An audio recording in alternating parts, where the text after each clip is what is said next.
welcome everyone to the August meeting of the task force. This is I think our third of our summer series and final virtual meeting before our in-person retreat. We will discuss some of the details of the retreat towards the end of today's meeting, but just as a gentle reminder, September the 9th, it's a Friday, that is the day.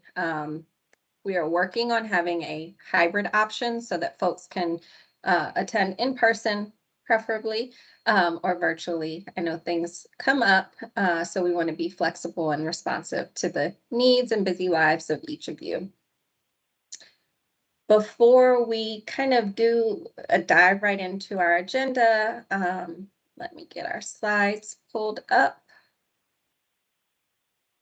I did send these in advance. I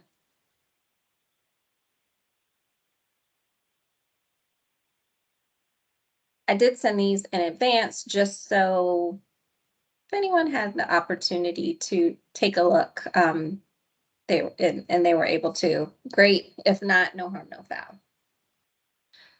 So for today, we want to do our quick roll call, welcome, see who is here. I mentioned before most folks join that it is August. It's like peak summertime vacation season. So we do have some folks standing in proxy for task force members and also some folks that were unable to join or not able to identify a proxy. So after we kind of do our roll call, want to revisit the problem statement that you all crafted and voted on in the report on findings and recommendations, talk a little bit about HB 2100 reforms, also tie that HB 2100 thread into HB 4051, which is our new charge.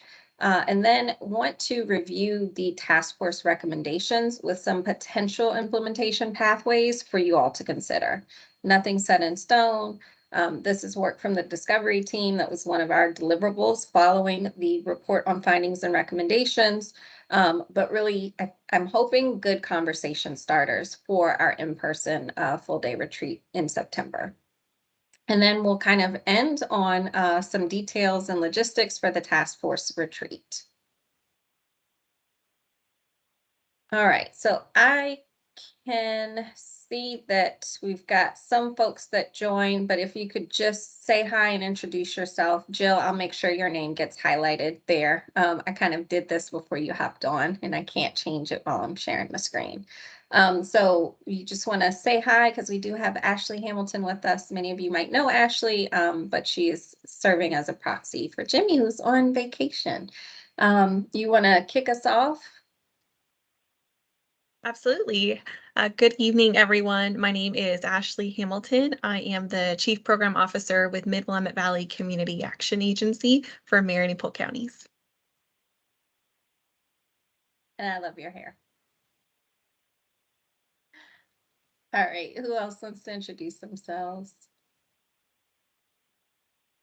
I can go. I'm Jennifer Parrish Taylor. Pronouns are she, her, hers. I'm the Director of Advocacy and Public Policy with the Urban League of Portland. I'm Paula Hall. I am the Chief Executive Officer of the Community Action Program of East Central Oregon. We serve Umatilla, Morrow, Gillum, and Wheeler counties, and also Area Agency on Aging in additional counties, including Wasco, Sherman, and Hood River counties. Hi, Ashley. I'm Jill Smith. I'm the Interim Director of Housing Stabilization with OHCS. My pronouns are she, her, hers. It's nice to meet you.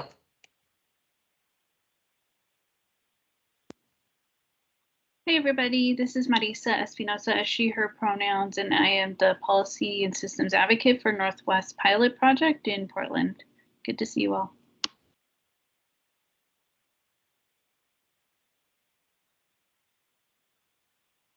Hi, everybody. I'm Nicole Witham. I'm from Northern Jackson County. I'm a community member and a teacher, and this week I'm running Camp Invention, which is a fun STEM program, summer program for some of our kiddos.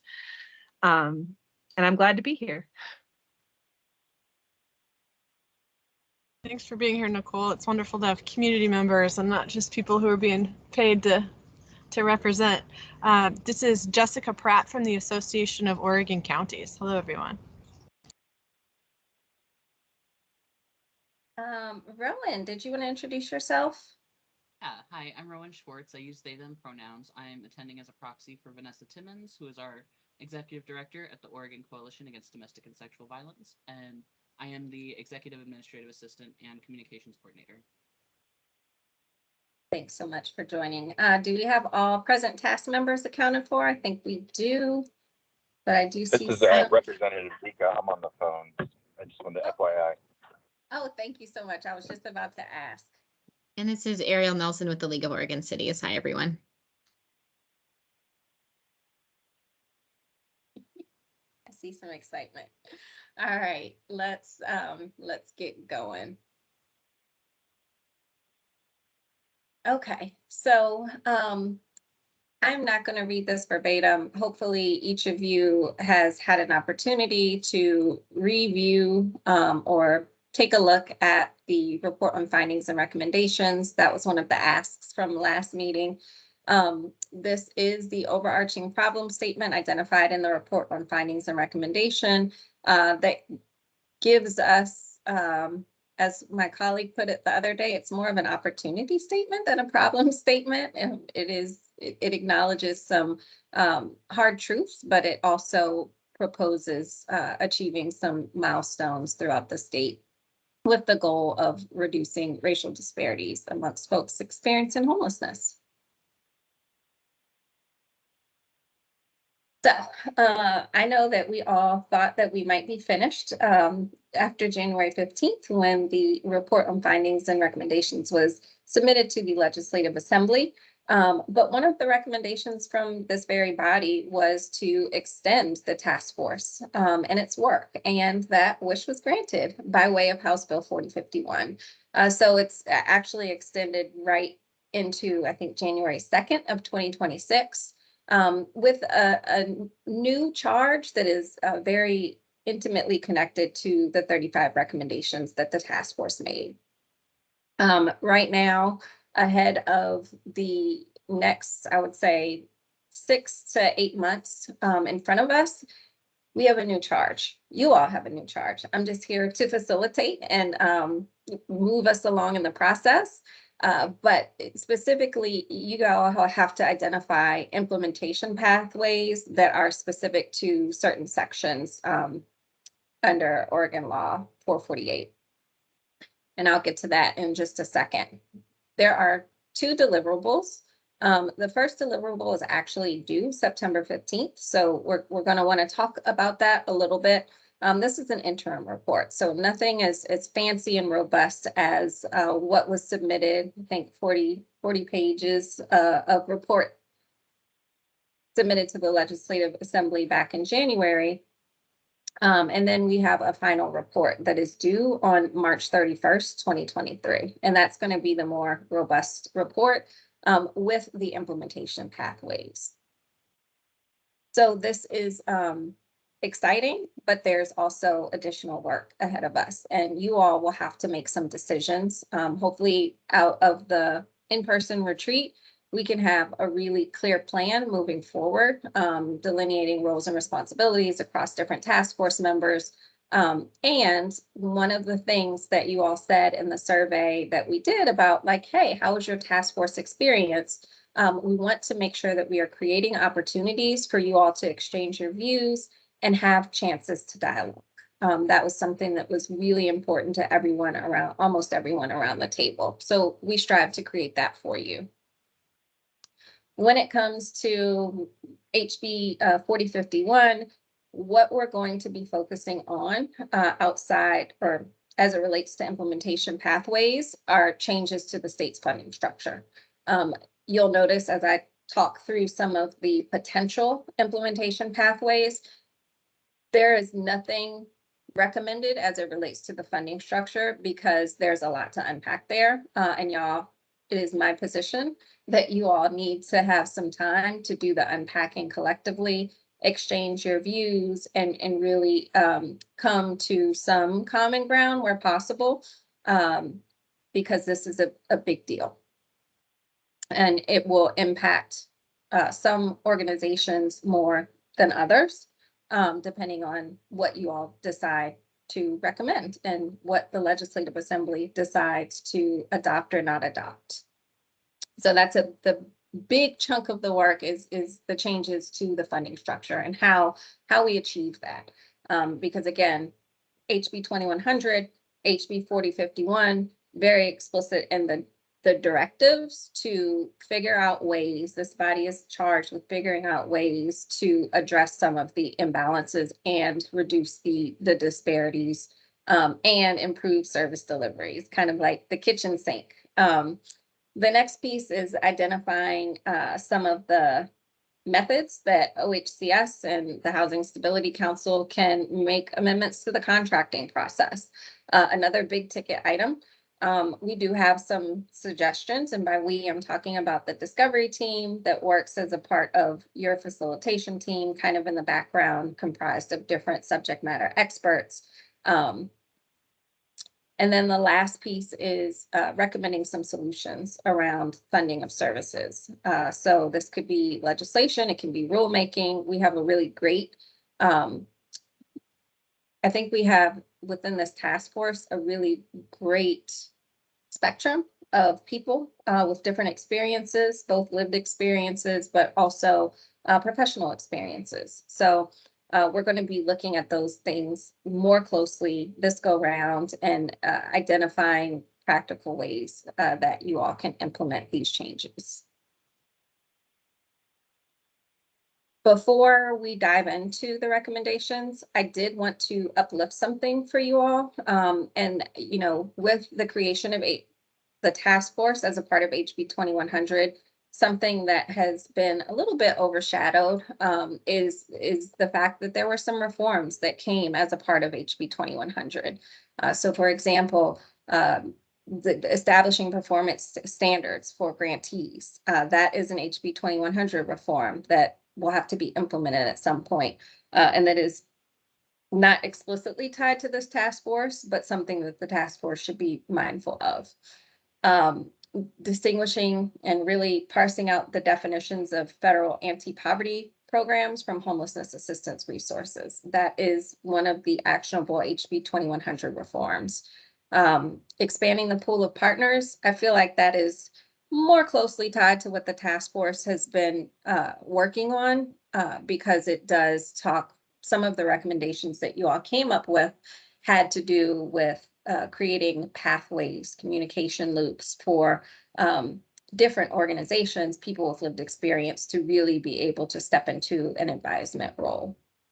Last but not least, and this is a recurring theme, we talk about it often, that's defining culturally specific organizations. Discovery team, I think most of you around the table feel that culturally specific organizations should be very much a partner, if not leading that process.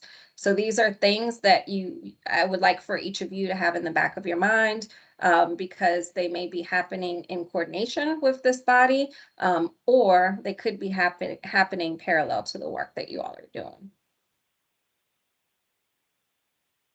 Next up, what you're about to see, I can't emphasize this enough. I know you may have been surprised to see the attachment with all of these potential implementation pathways. I assure you they are conversation starters. They are developed by different members of our discovery team that have experience in some regard with respect to the recommendations, in terms of like actually implementing the work in different communities throughout the country. So fully up for debate, fully up for refinement, but a great conversation starter ahead of the retreat where you all will have an opportunity to really weigh in and do some refinement so that we can have some of the more in-depth conversations around changing the state's funding structure, but also modifying contracting processes. So what you'll see is that not every single recommendation is listed here. They are grouped out by the broader overarching goals, and the piece around changing funding structures is completely removed from these recommendations. The discovery team has not made any suggestions. We think that you all are best positioned to have those conversation starters over time. So first up, you may remember our 1, 2, 3, 4 system that kind of cascaded over to the report on findings and recommendations. Goal 1 is just the recommendations that fall underneath the decreasing the disparate impact of homelessness on communities of color. So you'll see all of the recommendations, which I'm going to talk through now. Just as a side note, if you see anything in yellow, yes, Paula, I think you've got your hand raised. I do. I just, for purposes of process, are we going to be allowed, are you going to stop at each slide and offer an opportunity to have discussion? I'm just trying to figure out where the input and the communication starts and begins. But first, my first question is about the task force members. I just want to make sure, is this still like how many members are on the task force? I should know this off the top of my head, Paula, and I apologize that I don't. We've never had a full 19-member body. Okay. At every single task force meeting, the maximum amount of task force members that we've had in attendance has been 14. One of the things that I think it should be prioritized at the in-person retreat is really refining governance to move beyond what was prescribed in HB 2100. That being said, our team in the background is working to build off of what was prescribed in HB 2100 to present to you, to each of you ahead of the task force meeting, so that we can really nail down all of the pieces that HB 2100 doesn't mention. There's also been some turnover within some of the people that, were initially appointed from the time the appointments happened to the time that we actually started meeting. And that's something I would imagine that the OHCS legislative team could help coordinate additional appointments to fill those seats. So thank you for that. My question is based on, I'm not sure how many people like today that are participating, how many are task force members. And, these are really, really important questions and conversations to have. And do we have a full slate of task force members to adequately bring forward recommendations for that September report? So that's where I was going from there. It's like, that's just a concern of mine, that we seem to not have great participation as of late. And I get that it's August, but I'm also concerned if we don't have that broad representation as the task force membership was initially designed to afford. I just worry how that will look, I guess. No, thank you. I think that's been an overarching concern of mine. We've done a lot of outreach and attempts to get people and, to the table, but also right sizing the meeting time based on majority preference. We have 10 participating task force members here. Today, we do have a proxy in the place of Jimmy. We've got Representative Zika actually dialed in by phone. So we do have 10 members. We have never had 19 members. And I would love to hear thoughts or suggestions via email about next steps. I think that's why I raised the piece about the governance charter.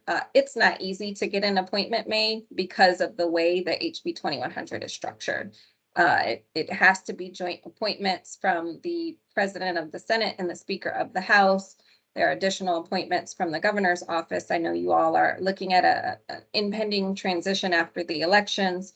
So there are a lot of moving parts, but I think that exactly what you're saying, Paula, is why you all, the majority of the task force members that are able to come, can kind of outline exactly how we move forward, because these 2 reports are due, but there's still work to be done through 2025, because that's how long the task force has been extended, at least preliminarily. Also, I just wanted to note for everyone, these are recommendations. These are not, they're not even recommendations. The recommendations are what you all already voted on and submitted to the Legislative Assembly. The implementation pathways, you can, you can say nay immediately, you can say yay, we're not voting on anything. We try to create a transparent process. All of the materials, recordings, meeting summaries are posted publicly on the task force website. So any member of the public can see, and task force members that aren't present, especially because we're not voting on anything this evening, can get the full scope and have an opportunity to weigh in.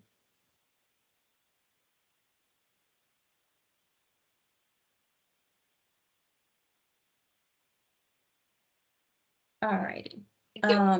Thank you. Thank you for raising that, Paul. I think that's very critical. So first up, under goal 1, recommendation A it's just highlighted here because it's not very clear about what criteria and model needs to be aligned and refined. So this is just something flagging for the task force attention that we probably need to build this one out a little bit as you begin to think about implementation pathways. Recommendation B is a requirement that agencies take measurable steps towards prioritizing racial equity and inclusion in their hiring and employee retention practices. What you'll see below recommendation B is just potential implementation pathways. And I apologize, Paula, I don't think I clearly answered your communication question earlier. Didn't mean to forget that. It is at your leisure. We can pause for discussion after each one. If you all, I know some people are deep processors and want to see and feel and touch material for an extended period of time before they're able to weigh in. Whatever the preference is, feel free to come off mute. This is your meeting. This is not my meeting. I want to share information with you, receive input so that after you all make your decision, we can kind of create the output for you. Ariel? Yeah, I don't mean to take us backwards, but to your point on, if we're commenting on these slides as we go through for the previous slide, my thought it seems like it would be an exercise, and maybe this is something you all could do for us to support a conversation, is look at recent, or just go to the, look at the agency's equity lenses or whatever their lenses for their applications, or look at some recent applications like the OHA, like health equity grants come to mind, and then the OHCS's funding resources. I believe OHCS has like a guiding document for all their stuff, but like what it looks like on paper might be different, and similarly at other agencies. So to me, it would be a matter of like gathering the DHS, OHA, and OHCS homeless resources, or resources that can be used around homelessness, and looking at what criteria is required of applicants and finding ways to align those. That is super helpful, and we actually do go back and look at these recordings when we transcribe the meeting summary, so I will flag that. The team will flag that in the meeting summary as a suggestion. Paula, did you have another question?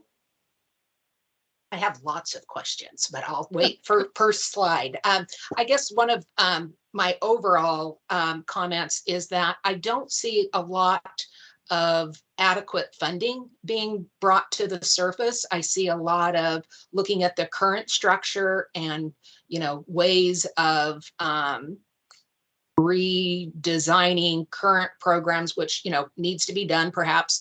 But I really don't see a robust theme of there has to be adequate resources. So additional investments in homeless services, specific dollars for culturally specific organizations, and throughout, and I did read the entire slide deck, and just that was my overall, I guess, takeaway, is that we need more money. Even if we changed the system and the structure and who was providing the service, we need more investments in homeless services. And so I would just like to throw that out, that was my takeaway, and will be my my theme almost on every slide. We need to be adding to the pie, not just looking at how to divide the current pie, but adding to it. And if I can add to that, in my discussion with county commissioners who are working on homelessness and housing development, some of the rural counties have pointed out a lack of infrastructure for community organizations that represent people of color. And so possibly funding that is earmarked for helping to develop that infrastructure in counties that don't have it already, and possibly technical assistance to help those organizations develop.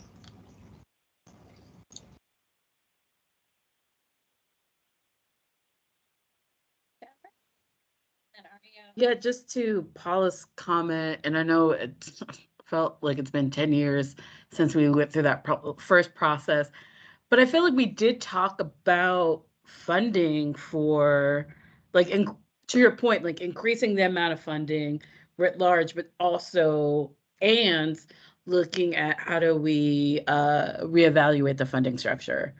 I mean, I guess that's always been my perspective, and maybe that was just an assumption on my part, but I feel like that was part of the conversation, is like, absolutely, we need more funding across the board, but we also need to see what's working, what's not working. Okay, Ariel, then Marisa, then back to Paula. Yeah, I had a similar understanding or recollection as Jennifer.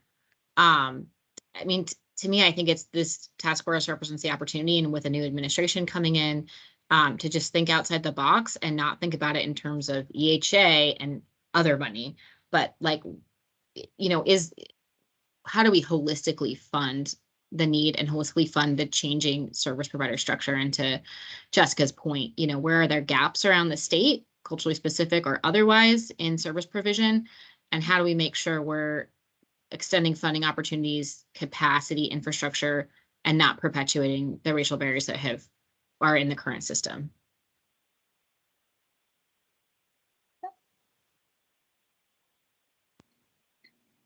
Yeah, I'll just chime in and echo what Ariel and Jennifer, like, just lend my support to that. But also, I think I just want to articulate here, just because, I know that we have task force members that are probably going to watch the recording, and, just kind of making sure this is a part of the discussion is, one of the things that I feel like was becoming more and more clear in the discussions we had in the fall and winter, was that, these changes should not be contingent on there being an additional amount of funding, which obviously we all do want.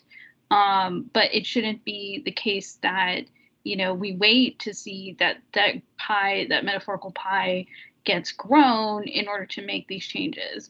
And I think, if anything, it's that much more important to have prioritization in mind for when additional resources do come available. So I just want to point that out, because I think that can really be a barrier to implementation of racial equity strategies, is saying, oh, we can't do it yet. This has to wait until we're at a place where, whether it be resource capacity or things like that. Jill, and then Paula.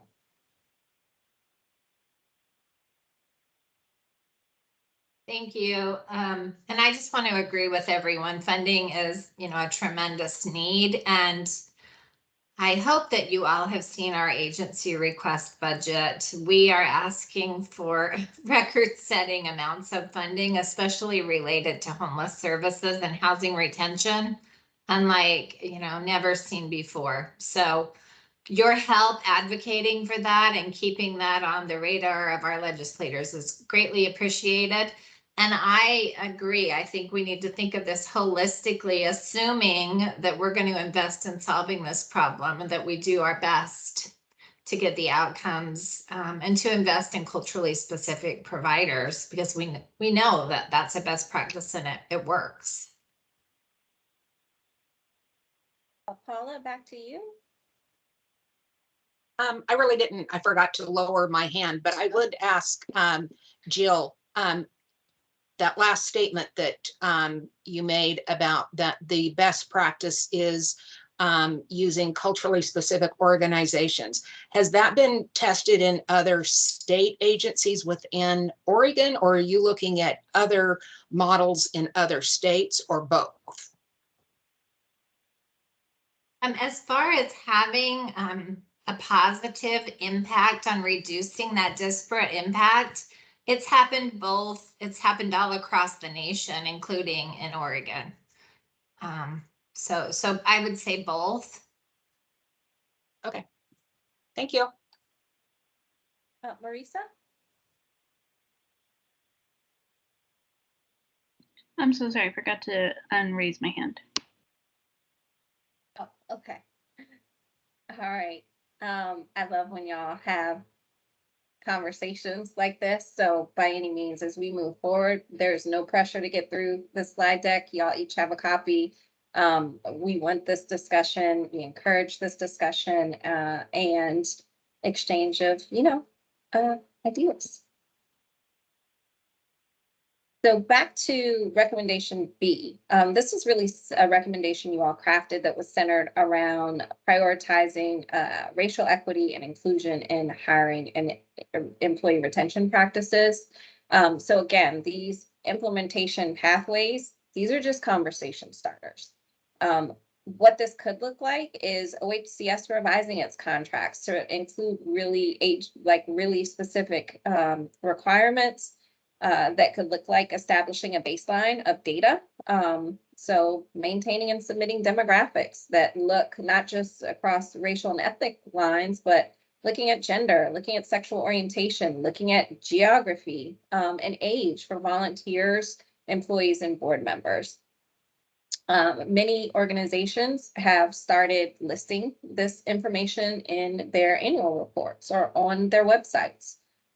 Noting, current diversity statistics, when people see a cultural mirror, they may feel more inclined to apply for an organization. When folks don't see people that look like them, they may shy away from applying for organizations. Affirmatively marketing volunteer or employment positions across non-traditional pools. So while we know LinkedIn is a really great resource, I love it, I use it frequently. When you think about rural communities, does everyone have broadband? Does everyone have internet access? Does everyone have the technology to be able to participate in a network like LinkedIn? Additionally, there could be a requirement for annual hiring and employee retention policies prior to contract execution.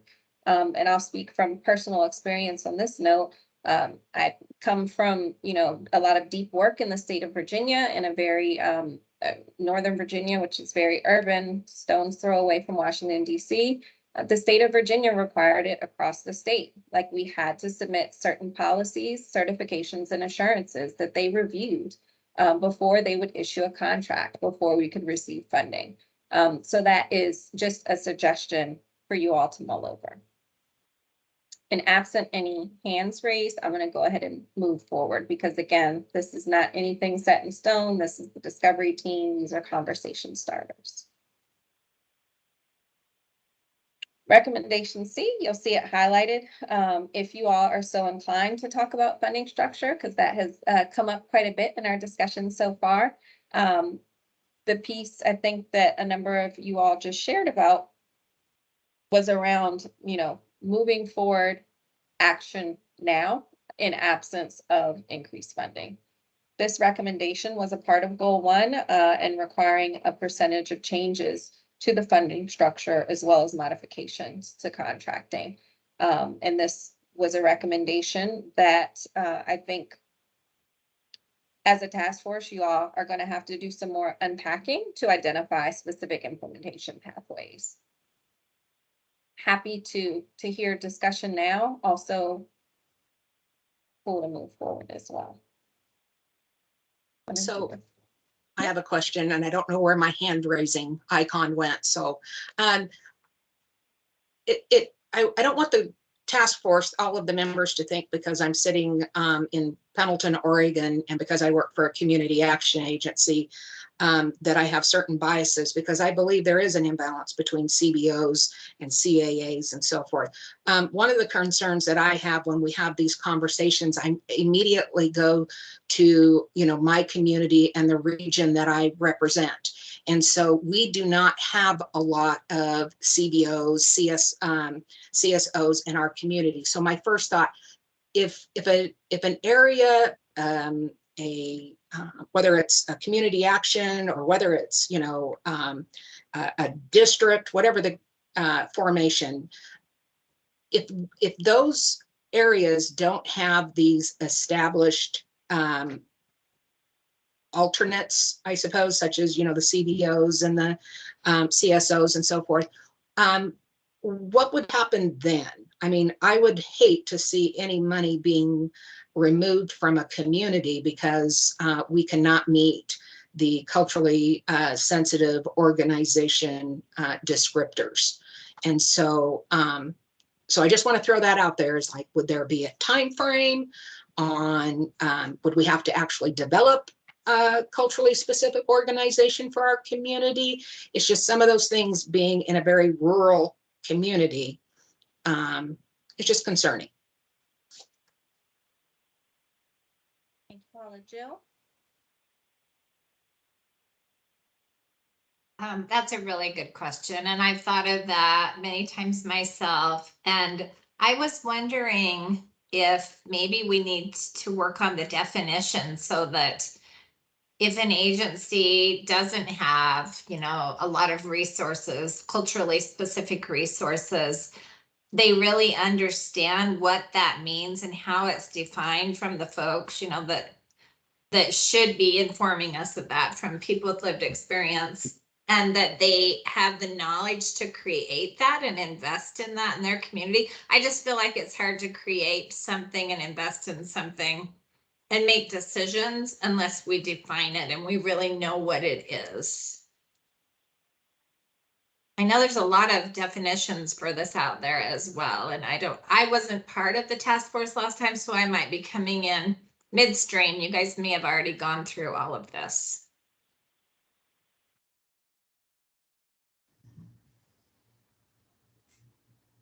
Teresa? Yeah, I just wanted to say really quickly, I think it relates to this, but I also just remember this being a lingering question again from when we did the report at the beginning of this year is, where has there been kind of an analysis, or is there an opportunity to do some kind of analysis just to kind of get a better sense of where the culturally specific organizations are? And like what level of coverage there is. And I realized that would probably take some in-depth work because, a lot of communities are organizing and are providing different types of services or different types of support that may fly under the radar. So maybe that already exists and I just need to be more informed about it. But I do think that might provide some more context here. So I just want to mention that. Thank you. Ariel? Yeah, thanks. I agree that would be really helpful. I keep going back to the OHA health equity grants because those supposedly covered the whole state, even though the vast majority of grants were, of course, in the metro area where there's more organizations and more population concentration, of course, arguably more need. But yeah, part of me is thinking like, well, that's what we want. The Interagency Council on Homelessness, part of what they do is like, I would love to see a gap analysis of, who's providing what, where are the shelters, where are the service providers, and to Marisa's point, there's a lot of new or fledgling organizations that were operating in different service spaces that took on more housing specific roles in the pandemic. And so just, a survey assessment of that would be hugely helpful. Whether it can happen in time to inform this group or not, I just think it's a really important part of anything to help decide anything moving forward. Katrina, welcome. I'm sorry I missed your hand. Oh, no worries. I just put it up. That's okay. Hi, everybody. Sorry I'm late. I had some meetings run over. But I just wanted to just sort of chime in to say, piggyback off of what Marisa was saying. Like, I think it is really important to try to figure out where some of these organizations, these smaller community-based organizations that don't have necessarily a lot of connection, is really important to get a scan of that. And also to figure out, to the question that was asked earlier, I can't remember who asked it, that I wouldn't want to shy away from a a community action agency potentially thinking through how they can shift their services or innovations that they could explore in order to serve the population there, because it is not uncommon for culturally specific folks who are living in those areas to feel like they are ignored or not seen. And so having some of the language that would require some of these shifts and equity metrics could help expand the horizon of available services to folks who are seeking those things. So yeah.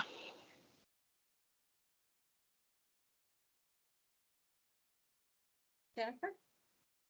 Yeah, and then just to add to Katrina's point, and what Marisa also said, is, you know, I'm sure there are many networks that are operating informally outside of kind of known networks. Many like mutual aid, community networks that, you know, because they feel that they aren't represented in kind of the dominant structure, have, you know, kind of turned inward and become insular. So like, how do we map those groups as well? And I just want to name something for the task force. There was so much discovery data, both qualitative and quantitative, within the report on findings and recommendations. One of the things that we kind of unearthed was around the funding imbalances based on geography. And I'm naming that for you all because on the primarily rural sides of Oregon or parts of Oregon, that actually does have a lot of diversity across folks who identify as Black, Latina, also the American Indian, Alaska Native population, not necessarily living on a reservation. Portland, not to call out Portland, but Portland receives a massive amount of funding despite not having the larger share of people experiencing homelessness. So that is something that I think as a task force, as you all are making decisions, making sure that we are focusing on Oregon holistically. I think someone said that earlier, knowing that rural communities in Oregon has a lot of diversity. Those individuals might experience disparate outcomes in a different way because of the compounding rural factor. Lack of access, lack of connection, lack of all of the things that rural communities experience, but particularly folks experiencing homelessness. So I wanted to name that. And that's not just at a state level. Federal government is a perpetrator in that as well, because of the way that they formulate formula grants and even competitive funding. Ashley? And then Jennifer. Thank you. Sorry, I couldn't find my mic button for a moment. But as someone who's just jumping in on this as a proxy for Jimmy, it did strike me, this conversation around the CBO mapping and the community mapping. And as Ariel put it, like really doing analysis of who's providing what services and especially to whom, so which populations are being served throughout the state and in individual communities. I'm perplexed why that maybe wasn't conducted prior to conversations around funding redistribution or changes to percentages. I think that'd be a great place to kind of begin the conversation or kind of curtail the conversation, so we have this evidence in front of us. And then I also really like what Jennifer was saying in terms of, it's absolutely true that there are these underground networks that are occurring in these micro communities that are serving people. And bring it back to the first slide of the recommendations where it was talking about these HR reports and retention policies. I think these additional metrics, as well said and well intentioned as they are, I think they still would be a barrier to including these networks, unless there would be some significant technical assistance from OHCS.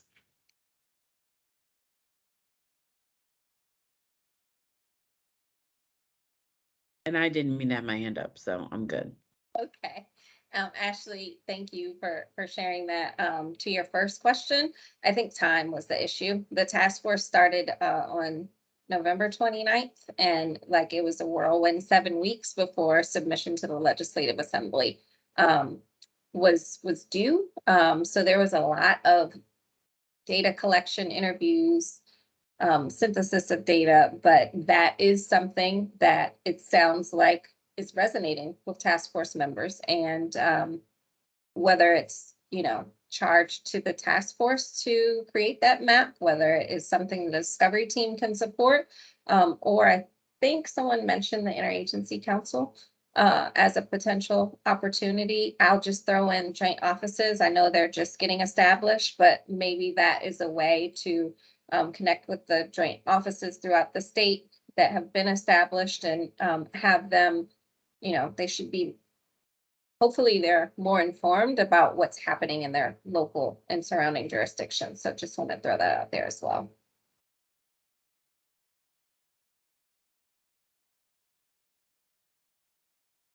And I assure you we're capturing all of the rich discussion happening. Speaking of the Interagency Council, you'll see like this is pretty much a roll-up of a number of recommendations. The governor has authorized the creation of Oregon's Interagency Council on Homelessness. And these recommendations are potentially an opportunity for the task force to coordinate once that body is established.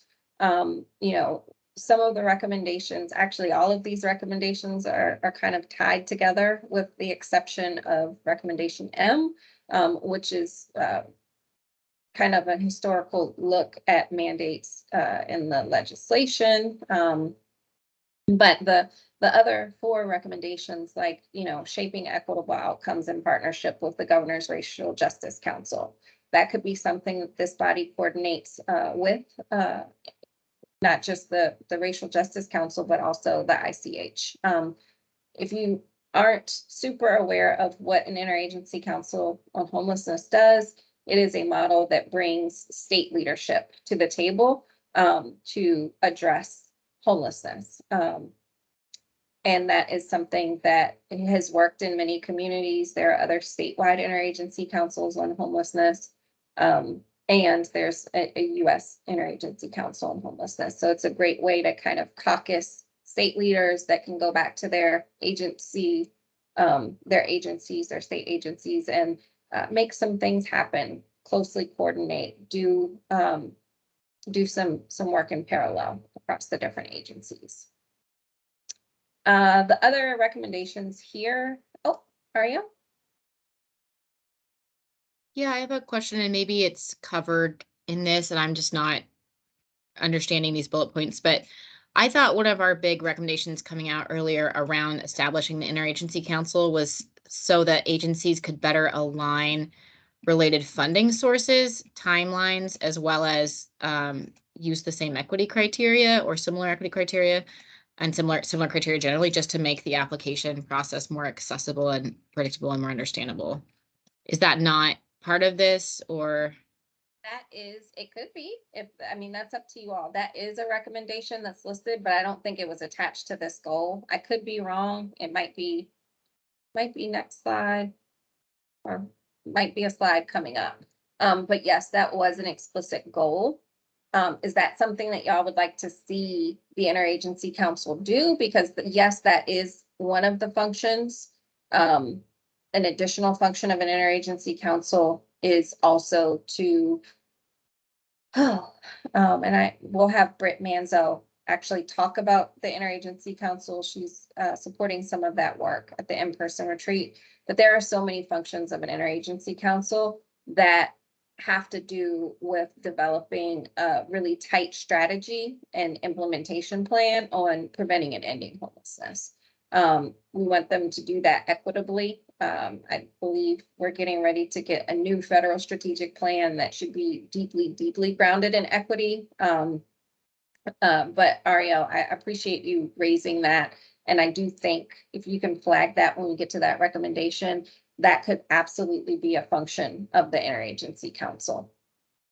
Thanks. Yeah, I just, and maybe I'm remembering differently, but I thought that was the whole point of the council, was to align state resources and direction, and so that resources could just be more accessible to folks. We'll see in just a moment as I move through some of these slides. The other recommendations are around the inclusion in compensation, fair and just compensation of people with lived experience, so they can be decision makers at the state level. If you recall, there was an ecosystem power map. There were 2 recommendations tied to that power map, which we'll have an opportunity to look at that infographic in a moment. But there are some learnings there, and making sure that the learnings, the power imbalance is noted in the ecosystem power map, are right-sized in the structure of the interagency council.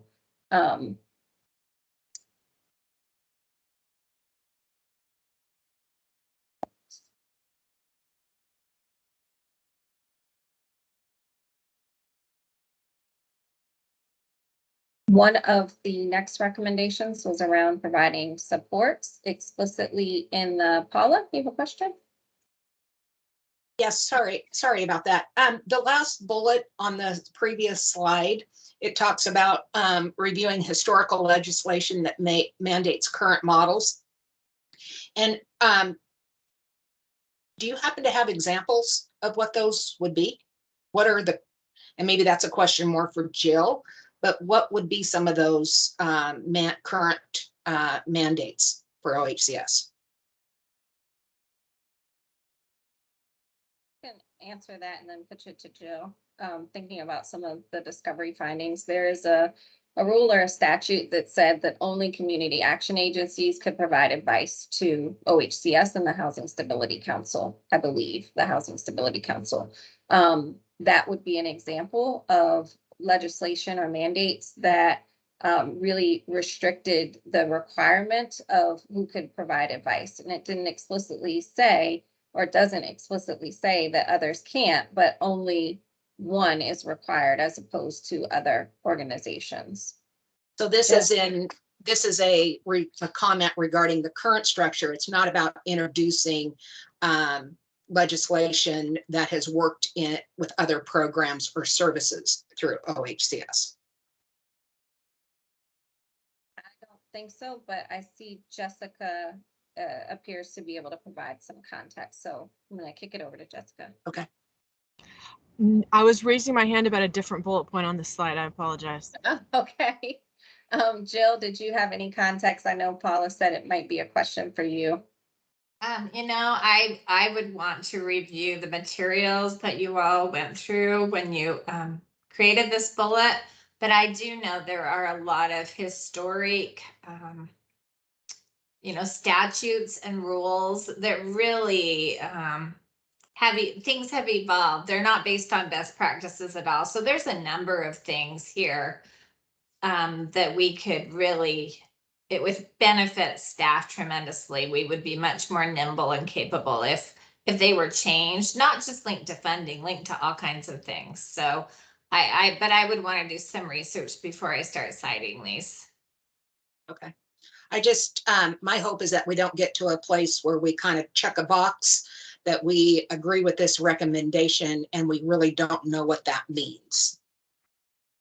So just to clarify before we move to Jessica and then Katrina, these are recommendations that are pulled directly from the report.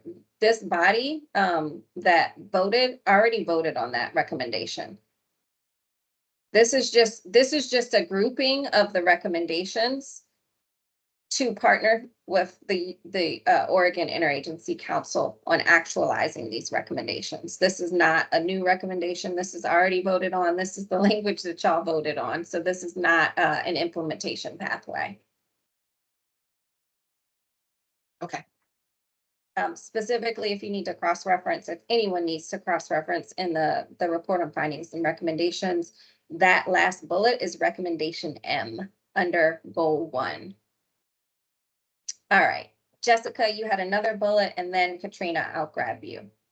Yeah, so bullet 3, the intentionally including compensating people with lived experience of homelessness. I just wanted to flag and maybe have you put an asterisk next to that if you're handing it off to the interagency council or just in future discussions. I have heard from people with lived experience who have served on bodies with OHA in the mental health space, that the way that compensation is delivered to them, the mechanism, has put their current eligibility for other services at risk. And so obviously disincentivizing their service on those groups. So just being really mindful of how we compensate people in a way that doesn't complicate their lives.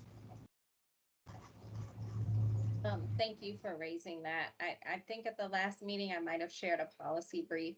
Best practice around compensating people with lived experience is offering multiple options. I just speaking from experience, I have worked with people who had lived experience and were volunteering in the community setting. They are now TA providers making rates, making a living as a TA provider. So yes, you want to be mindful of folks that might be wary of compromising their benefits and resources that help them, help sustain them. And you want to create opportunities for individuals that are looking for longevity. And I will share that brief out again. Katrina, I'm going to grab you, and then Paula, I will grab you. Great. Can you hear me okay? Yes. Okay, sorry.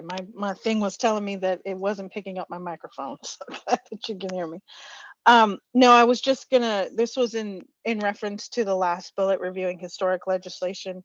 As one of the folks who helped push this bill through, the intention of this, at least as I understand it, is to change the language and statute that basically mandates that certain dollars, EHA, SHAP, some general fund, etc., only go through community action agencies, that we change that language so that that is no longer the case, and that instead it can be something that OHCS delivers via a different funding structure. And I think either in one of these recommendations or somewhere in the future, there is a discussion about actually trying to come up with what that funding structure is going to look like to specifically address this bullet. That is my recollection.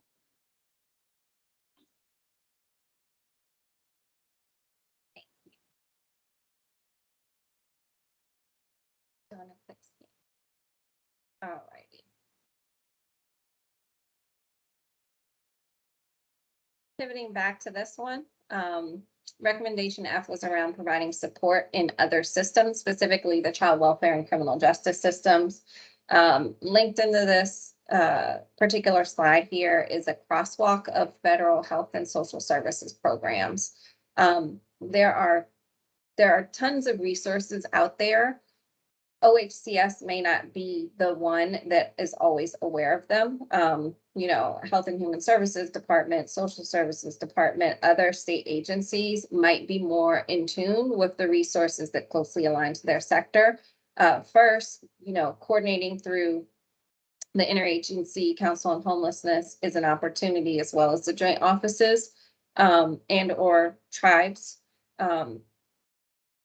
Before you get to that point of coordinating across those different entities, you have to be aware of the information. So really having OHCS step into a leadership posture of awareness, right? Just being aware of all the different resources and being able to connect the dots, and also having the relationships with their counterparts in other agencies that specifically serve as a child welfare agency or have some sort of criminal justice involvement is going to be the first step. A lot of these federal funding opportunities require very close collaboration across different entities. With that being said, there's an opportunity through the ICH and the joint offices and tribes that I mentioned that there can be even greater coordination on state and local agencies to bring additional federal and non-federal resources to Oregon. Just to give a very clear example of what I mean when I say that, very specifically supporting application processes, for funding. And I just listed a few of the funding streams. Family unification vouchers. That's an area that works on family reunification. Looking at family violence prevention and services. I know Rowan is in the building and Katrina's in the building, but when you think about survivors of domestic violence, we often forget about them in the homelessness conversation.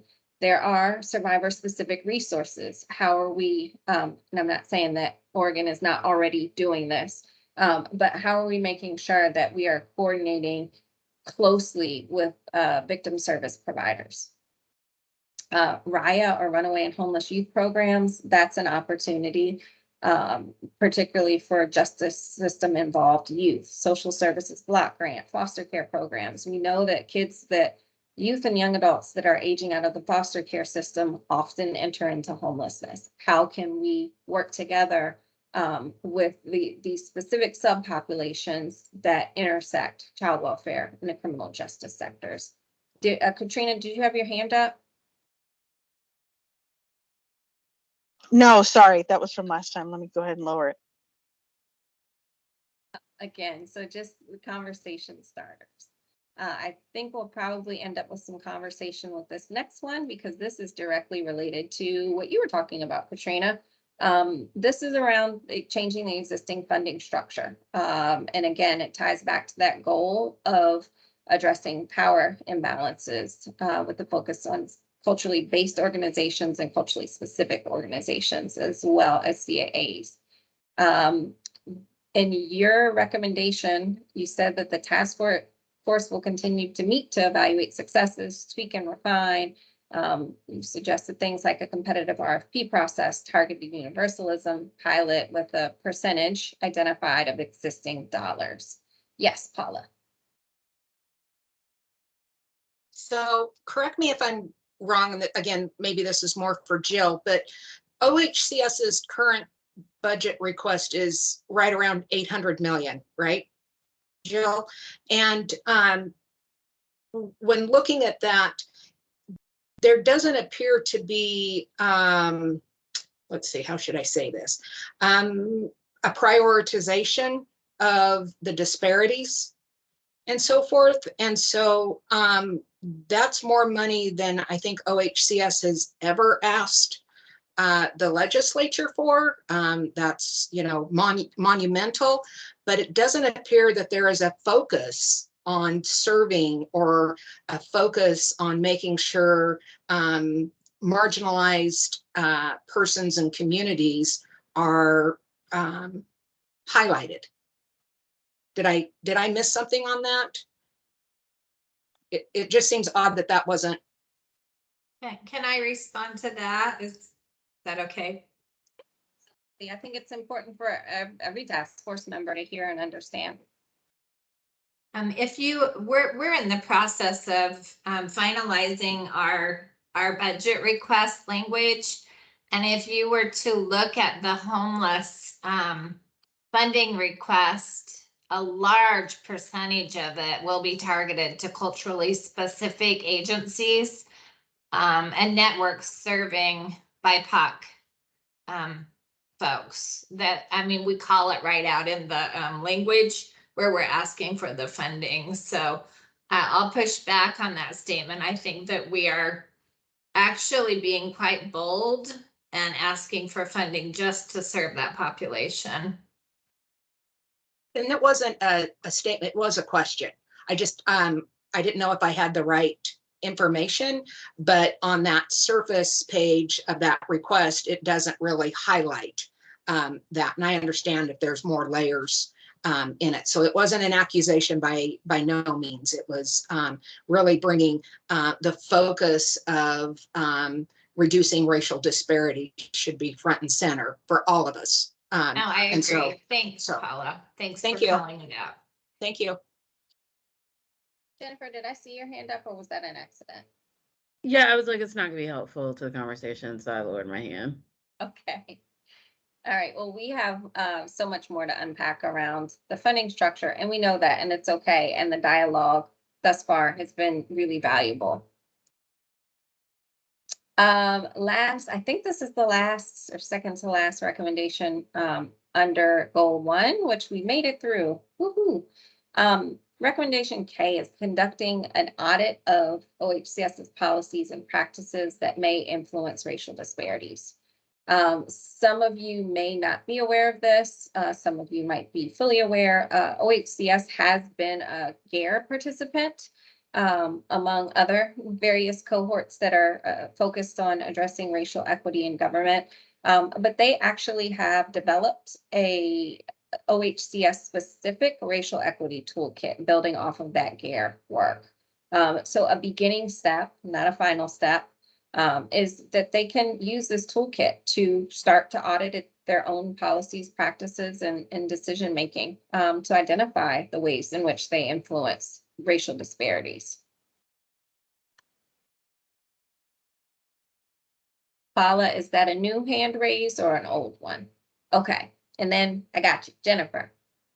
Yeah, I'm just wondering, I mean, that's exciting to hear about the toolkit. I'm just wondering if that's something that they'll be able to extend to the folks that they contract with as a tool who, you know, if they're struggling around this issue, here's something potentially that you could use to help to determine, you know, how well you're doing.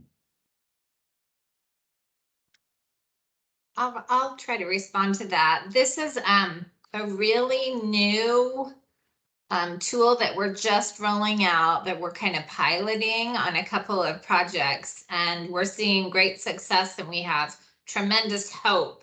And at the same time, we're also investing in and seeking funding for technical training and assistance for partner agencies. And I think one area that we would want to invest in would be specifically on helping folks, you know, become more competent in that culturally specific provider focus. We haven't talked about it being specifically with our, you know, with our approach. And I think that's because it's still so new. We're still testing it. But it, you know, there's a lot of work that went into it. And if it goes well, I think that's a great idea.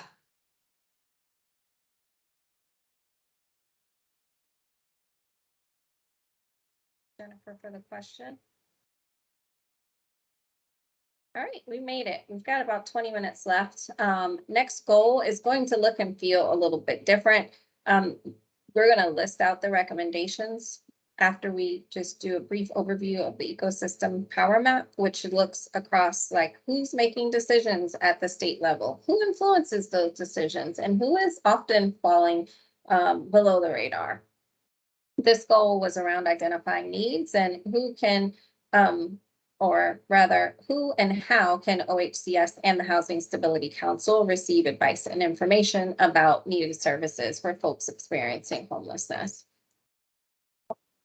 So hopefully everyone can see that.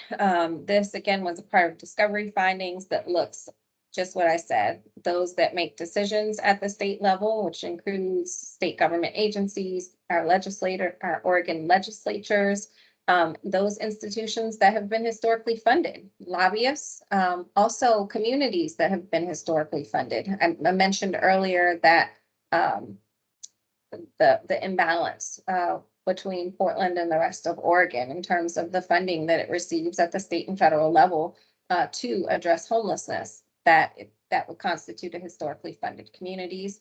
And then the media. We know that there's been a lot of criminalization of homelessness, not just in Oregon, but also throughout the country. This is what we're seeing more and more every day. So the media does impact decision-making. Influencers are kind of in between decision makers and below the radar, but they do have a little bit more power than agencies and groups and people in the below the radar category. So think your local government agencies, your local administrative officials like commissioners. Paula raised a great point during the last meeting around like, how can I diversify my board if I'm required to have, you know, a certain composition of elected officials and they're predominantly white. Service providers also can influence those that are decision makers. We've got statewide advocacy organizations, landlords. They say yes and no to our folks that are experiencing homelessness all the time. So they've got a pretty good influencing ability. Below the radar, culturally specific organizations. It's one of the primary reasons why each of you are here and around the virtual table, so to speak. Tribal communities, historically underfunded communities. So that does mean rural communities in the state of Oregon, people experiencing homelessness, seasonal Latinx migrant farm workers, frontline provider staff. Those are specific groups that fall below the radar. So those are the state actors. These series of recommendations under the goal speak to very interrelated concepts. Looking at recommendations A, B, and C, one was like a set aside of state resources to fund a multidisciplinary DEI audit to look across the state, looking at level setting work that's happening across the state, but also locally through CSOs, various partners. I've heard a number of times this evening, like, hey, we might need some training and technical assistance to actualize some of these recommendations. And I think you'll see that the action steps or the implementation pathways in this next set of slides. Compensation. Compensation is a big piece. We need to fairly, equitably, justly compensate people with lived experience, but to the point raised earlier, giving them a lot of different options. What works for one person, which might be a gift card, might not work for another person. For someone that might be interested in receiving cash or a check, or something of that nature, or an honorarium for a chunk of their time. So that recommendation falls under this particular goal. Building mechanisms by which consumers can give input and inform decision makers about their experiences, and making sure that the input is actually used to make improvements of the system. So you'll start to see a kind of a consumer or lived experience oriented approach in these recommendations that you all made. Recommendation D is specific to culturally specific organizations or CSOs and their participants. And the final recommendation under this goal is to assess how and if current services are actually meeting needs, identifying those redundancies or barriers that are unnecessary to meet the volume of needs, looking at what's working and what's not, phasing out what's not working, and work on growing and scaling what is working. So those are the overall recommendations. Here are some potential action steps for implementation pathways. And these are 3 steps. Hopefully you can see the text. And again, this is conversation starter. One of the strategies you all could consider. Wait, do I have a question? Jessica?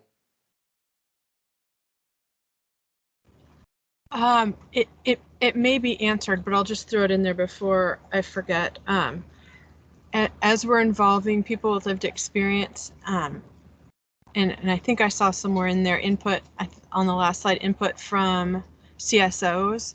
I just want to make sure that we're operationalizing recommendation D in a measurable way. For example, I think it would be wonderful if the CSOs had a role in helping develop the RFPs that they will be responding to, so that nothing in those RFPs are going to create additional barriers to what we're trying to get done. So I'll stop now. Cool suggestion. Paula, do you have a comment or question? I do.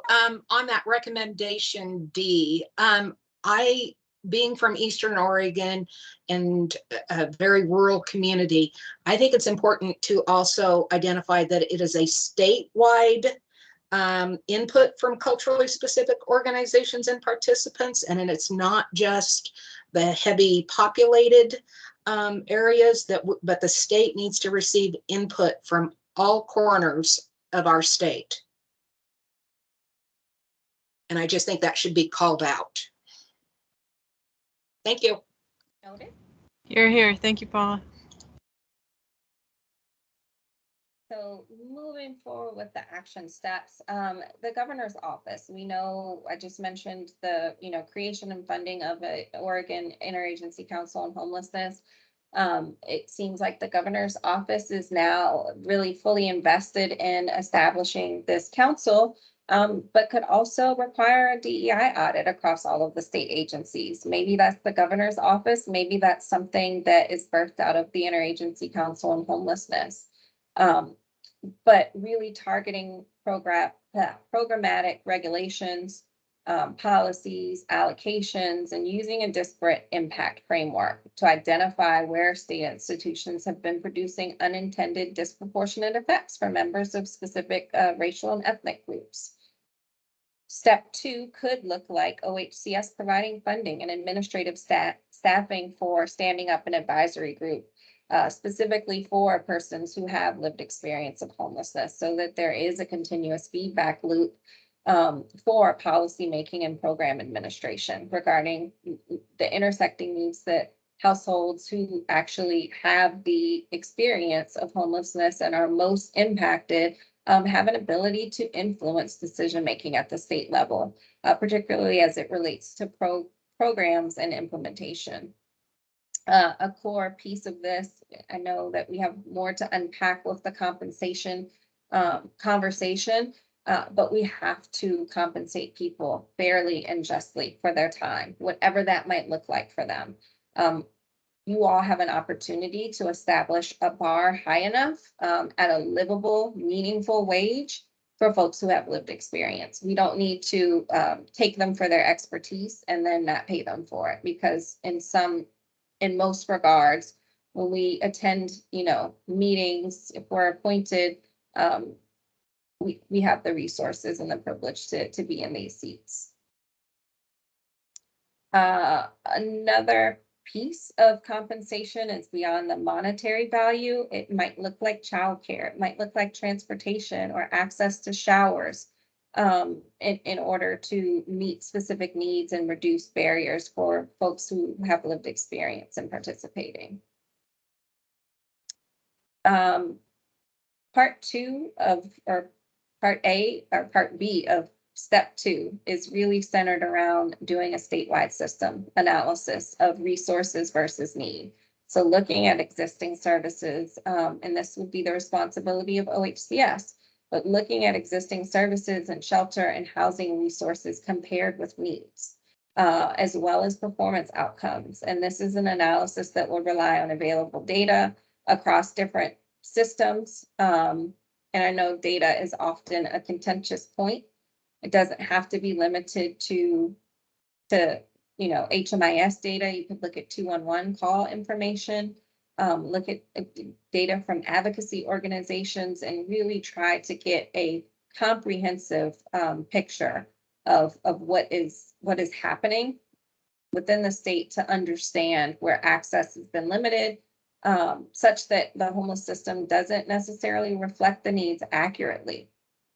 Also, where resources are not meeting demand. I think everyone is in agreement that y'all need more resources and we need to do things differently. It doesn't have to be an either or. It can definitely be a both and approach.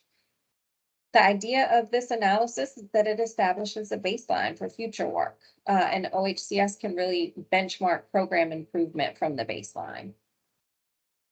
Step 3, for those specific set of 5 recommendations, is that state legislate could mandate that as a part of the participation in a statewide ICH, all state agencies are required to engage a representative group of CSOs as a part of their development of funding priorities.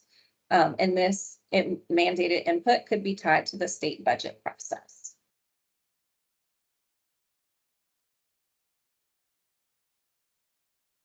I'm going to pause for a second before I move on, because I see some of you still actively digesting that.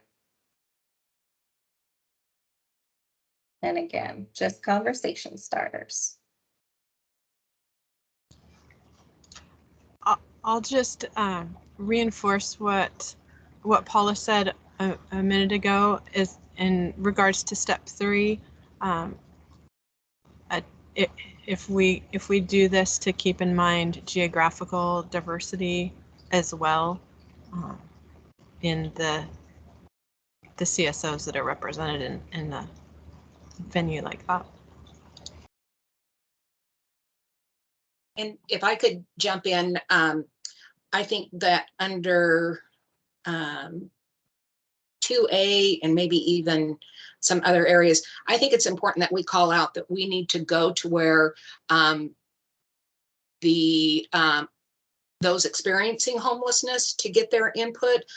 And I'm guilty of this with my organization. A lot of times we've tried to set up advisory councils and we have the meeting at a certain time and we ask them to come to our office. And we need to not only compensate them, but we also need to make sure that it is easy and easy for them to participate, which means going to them. Back to you, Jessica.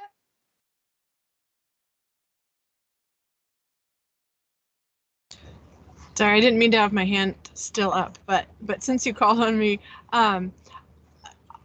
for 2A, I would just say OHA has a consumer advisory group that has some awesome people on it that do awesome work, but it can sometimes be an echo chamber or the choir singing to itself without demonstrable impact on people outside that room. So I would love to see some kind of mechanism for the work of such a group to make an impact on the daily operations and policy decisions of the agency.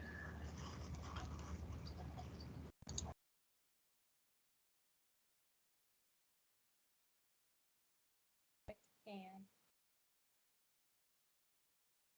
we are almost all the way through, but I certainly don't want to try and rush through this. We will have plenty of time at the in-person retreat to do some unpacking, but more importantly, to do some dialogue and some breakout groups in person. So what I am going to do, because we've got 5 minutes left, is kind of skip over these. And go to this last slide. So by this Friday, I'm going to send out a calendar invitation. We are going to be hosted in Salem by our gracious host, the League of Oregon Cities, which is located in the local government center from 9:30 a.m. to 4:30 p.m. on Friday, September the 9th. We've got a draft agenda / some ideas of how to structure this day. But if there are any items that you would like to be included, please, please, please email no later than next Thursday. I would like to have the agenda in your email inboxes no later than Friday noon my time, so 9 your time. Next Friday, the 25th, 26th. So I'm going to send my action items are to send out a calendar invite with the details. There's a parking permit that you'll need to print so you can park for free. And I'll get that to you. But I also want to make sure that you all have time to review the agenda to understand what we're going to be covering, but also the opportunity to provide input about the actual agenda items. There are some housekeeping things that we will definitely need to cover, but if there's anything pressing that you as a task force are interested in covering, please, please, please send it via email so that if it's not already being covered, we can make sure that it is. I also want to reaffirm before we go, if you all are not able to attend, please try to send a proxy in your place. You have that ability. It's worked pretty well for the folks that have been able to send a proxy. And that way you have a direct line of communication with someone that you know and trust from your own organization to both represent you, but also to relay information. Katrina, I think you've got your hand up. Yes, I do. Will there be an electronic option to participate? There are some of us high risk folks who still are not out and about. Yes, Absolutely. OHCS is actually, I'm working with them to get some equipment set up, so we will have a hybrid option. So yes, Awesome. Thank and you. we'll also adhere to like local COVID protocols and make sure that, folks can operate within their comfort level.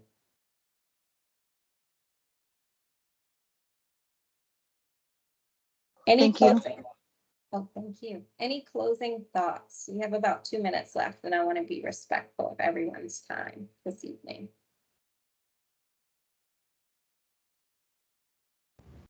I just thank you, Mary Frances, for your wonderful leadership. I appreciate it.